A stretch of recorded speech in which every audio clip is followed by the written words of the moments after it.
આજથી વડાપ્રધાન મોદી 3 દિવસ ગુજરાતમાં. જાણો પીએમ મોદીનો સંપૂર્ણ કાર્યક્રમ. વડાપ્રધાન નરેન્દ્ર મોદી આજથી 3 દિવસ ગુજરાત પ્રવાસે આવી રહ્યા છે.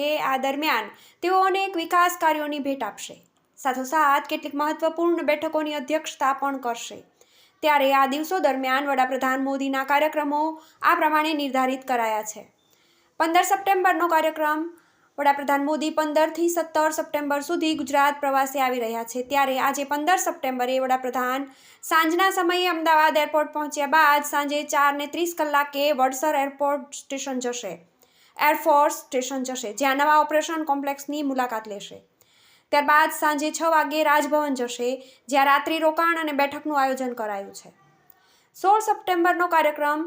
જ્યારે 16 સપ્ટેમ્બરે વડાપ્રધાન સવારે 10 વાગે મહાત્મા મંદિર ખાતે ગ્લોબલ રિન્યુએબલ એનર્જી સમિટની શરૂઆત કરાવશે. આ પછી બપોરે 12 વાગે રાજભવન જશે. ત્યારબાદ બપોરે 1:30 વાગે અમદાવાદ ગાંધીનગર મેટ્રો સેવાને લીલી ઝંડી આપશે અને સેક્ટર 1 થી ગિફ્ટ સિટી સુધી મેટ્રોમાં મુસાફરી કરશે. તો 3:30 વાગે અમદાવાદના જીએમડીસી ગ્રાઉન્ડ ખાતે ભાજપ કાર્યકર સંમેલનમાં હાજરી આપશે, જ્યાં 8,000 કરોડના વિવિધ વિકાસ કામોનું લોકાર્પણ કરશે. સાંજે 6 વાગે રાજભવન જશે. 17 સપ્ટેમ્બરે ઓડિશા રવાના થશે. વડાપ્રધાન નરેન્દ્ર મોદી 17 સપ્ટેમ્બરે સવારના 9 વાગે ઓડિશાના ભુવનેશ્વર ખાતે રવાના થશે. TV18 news.